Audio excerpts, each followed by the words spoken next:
بسم اللہ الرحمن الرحیم۔ السلام علیکم ورحمۃ اللہ وبرکاتہ۔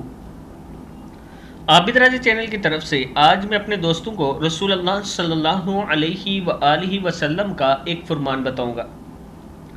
سیدنا ابو ہریرہ رضی اللہ تعالیٰ عنہ فرماتے ہیں کہ رسول اللہ صلی اللہ علیہ وآلہ وسلم نے فرمایا، سفر عذاب کا ایک ٹکڑا ہے، آدمی کو کھانے پینے اور سونے ہر ایک چیز سے روک دیتا ہے، اس لیے جب کوئی اپنی ضرورت پوری کر چکے تو فوراً گھر واپس آ جائے۔ صحیح بخاری کی حدیث ہے کہ رسول اللہ صلی اللہ علیہ وآلہ وسلم نے فرمایا، سفر عذاب کا ایک ٹکڑا ہے، آدمی کو کھانے پینے اور سونے سے روک دیتا ہے، اس لیے جب کوئی اپنی ضرورت پوری کر چکے تو فوراً گھر واپس آ جائے۔